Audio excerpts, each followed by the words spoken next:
let's move on to the next part of the debate. Let's get into it. So we got Professor Chris.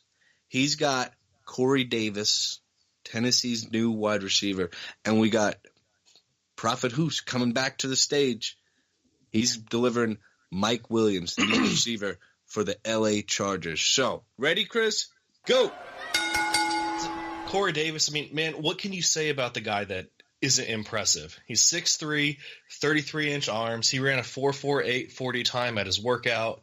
He's the 2016 MAC Player of the Year, and he's just a flat-out stud. His stats at Western Michigan have really been nothing short of impressive.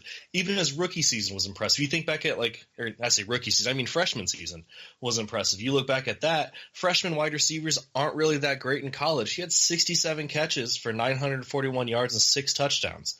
Let's progress through the next 3 years, because he did play 4 years there. 78 catches, 89 catches, 97 catches. So he improved catches every single season.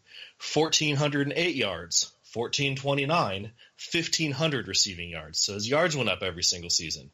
15 touchdowns as a sophomore, 12 touchdowns as a junior, 19 touchdowns as a senior. So yeah, I guess they went down between the sophomore and junior year, but 19 touchdowns last year. His stats just overall have just increased his entire college career. He averaged 106 receiving yards per game.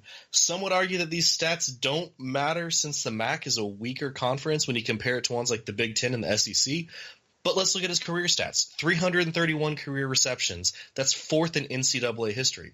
5,278 receiving yards, number 1 in NCAA history. 52 receiving touchdowns, number 2 in NCAA history. Not to mention that he leads the MAC, which is the Mid-American Conference, in all receiving categories. His game film is just impressive. It doesn't matter what position his body is in. The ball just flat out sticks to his hands. With a blossoming quarterback in Marcus Mariota, Davis is in line to be the number 1 rookie wide receiver, and could possibly even threaten to move directly into the high wide receiver 2 range by midseason, putting up some wide receiver 1 numbers occasionally. Time. Woo! Chris spitballing that hot fire. Good stuff. Hot fire. All right. That was Chris. Delivered some good stuff on Corey Davis. Now let's go to Prophet Hoos. He'll be talking about, as I mentioned before, Mike Williams. Hoos, are you ready? I'm ready. All right.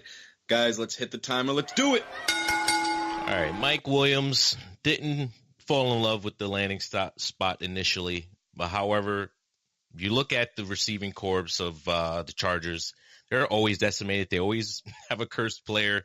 They already have guys hobbled. So he's one of the healthier guys there. And that's the start. They took him in the first round, 7th pick overall. He had a great, freshman season. He had 20, decent bump. They started only 3 games, but 20 receptions, 316 yards, 3 touchdowns. 2015, he came back he had a broken bone in his neck, actually, after colliding a goalpost after catching a touchdown from Deshaun Watson, his first offensive series of the game. He sat out for the season. He was redshirted. Season after, man, the guy came out blazing. 15 games played, 98 receptions, 1,300 yards, 11 touchdowns. The guy was just a stud for you. I think he's in a position where he's going to be mimicking that role that Keenan Allen. He's going to be mimicking him. And Travis Benjamin, he hasn't really been much. He's been injured now 2 seasons in a row.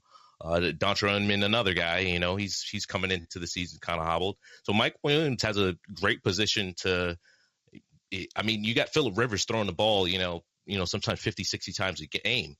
He's going to have a position to be one of those top guys in the NFL. I know you said Corey Davis could be, but I mean, if you look at the offenses here, he's passing to his guys already. He's got his blanket of Delaney Walker. He's got, Rashard Matthews. He's got that rapport over there.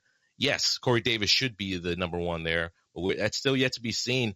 I still think that just based off of the variables of the measurables of what Mike Williams is going to be able to bring to the table, he's going to be that guy that you can also kind of take a little bit afterwards. And, I think he's going to provide better value for you.